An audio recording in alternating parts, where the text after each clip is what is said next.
So the first thing you want to do is look for your patient's vein. First of all, before you look for the vein, you want to tie the tourniquet on, because the tourniquet is actually what gets it prominent. If you try to look for the vein without the tourniquet, you're not going to be able to feel anything, right? So your tourniquet should be 2 to 3 inches above the site. This is your antecubital space, right?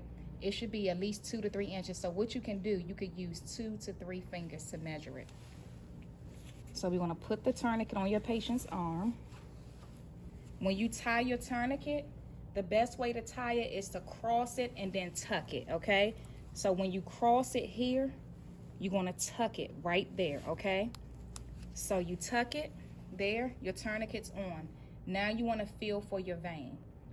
Once you find your vein that you want to go into, and when you're feeling for a vein, you're not doing like this. This is one of the mistakes I see a lot of people make, is doing like this. When you're feeling for your vein, you're feeling like this. You want to, it's called palpating, because a vein is spongy, it'll bounce back at you. So that's why you want to feel like this, because if you feel like this, you ain't gonna feel nothing anyway. So you want to palpate the vein. Once you find a vein that you want to go into, you want to pop your tourniquet, meaning take it off, because the tourniquet cannot be on for longer than a minute. So while you're getting everything ready, you're going to pop this. You don't have to take it all the way off. You just pop it and let it sit there. Now that we know which vein we're going in, we want to assemble our needle, okay? So this is your vacutainer holder, and this is the needle. You want to take it, it's a double-sided needle, so be careful, okay?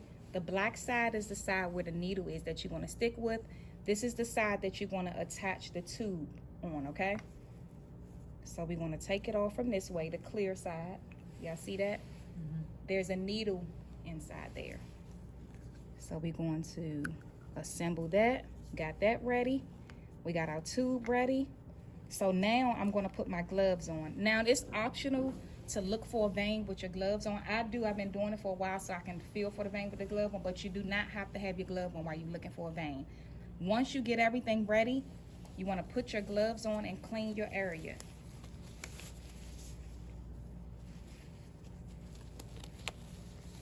All right, so I'm gonna clean my area. Remember, anytime you're cleaning, you want to clean from the inside out, right? I don't want to see anybody cleaning like this or just doing it one time. You want to clean from the inside out, because remember, you want to wipe the contaminants away, right? So I'm going to go into this vein here. Hopefully it gives me something, gives me some blood. So I'm going to clean from the inside, and you work your way out. Just keep going around. Okay, now this is going to be my dirty side. So everything you use, you want to put it on one side, okay?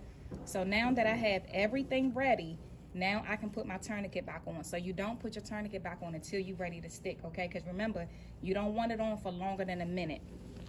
Okay, so I'm going to tie that back on there. And just be careful that you're not touching that area that you clean, okay? So now, I'm going to pull the lock back. This is the lock. I'm going to pull that back. Pull my top off my needle. Now, I want you guys to see that opening of that needle. You see that bevel? That's the opening of the needle. Y'all see that? This should always be up. Whenever you're giving an injection, drawing blood, that opening should always be up towards the ceiling, okay? So now I'm ready to stick. Before you stick your patient, you don't ever want to just stick it in there. You always want to taunt the skin, right? Some people even call it trapping the vein. So you want to taunt the skin just like that. You're smoothing it out. And then the angle is about 15 degrees, okay?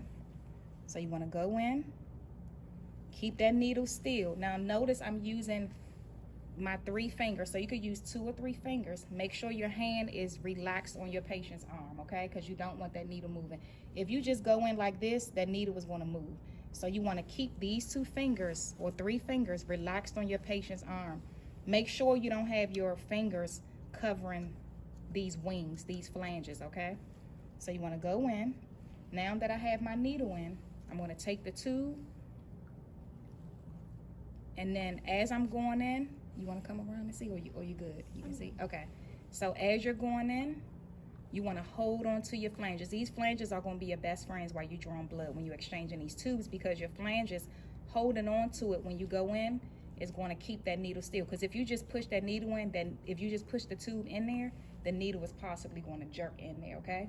So when you're going in, my fingers are relaxed. You want to hold on to your flange, okay? And this didn't give me any blood, so I'm going to stick again. I'm going to keep sticking until I get blood. Can somebody pass me another tube? I'll give you another one. Once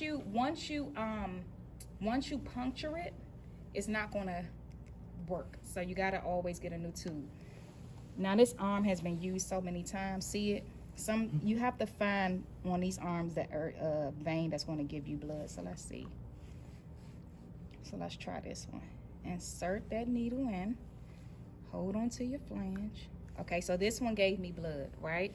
So you see that blood coming in there? So because I'm doing one tube, because I'm only drawing up one tube, as soon as I start seeing blood, I'm gonna pop the tourniquet. If you have to do multiple tubes, you pop the tourniquet when you get to the last tube. So let's say I had to draw up 4 tubes. That tourniquet is gonna stay on until I get to the last tube.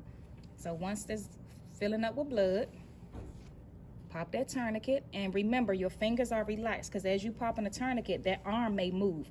So you just want to be careful, because on a real person it's going to move a little bit, but you want to keep your fingers relaxed on your patient's arm. So we pop in that tourniquet, right? Now we want to remove the tube. So remember this: tourniquet, tube, needle, tourniquet, tube, needle, TTN. Pop the tourniquet, remove the tube, and then the needle. Okay, so now when we coming out, we're going to use our flange. We're going to press on that flange either with your thumb or your index finger, okay? Because that's going to keep the needle from moving. Because if you just pull it out, that needle might come out. So you want to press on that flange there. Come out. As you're sitting your tube down, you're inverting it a few times. And then take your gauze, fold it in fours. Guys, I don't want to see you guys like just throwing it on there. You want to just take it. You can use your patient's arm to fold it in fours. And then you're going to hold it over it. Don't press on it, but you're going to hold it there. So as soon as you come out, you can press on it and then lock your needle, okay? So then you can have your patient hold on to this, and then you'll put a Band-Aid on it, okay? So now I'm going to have you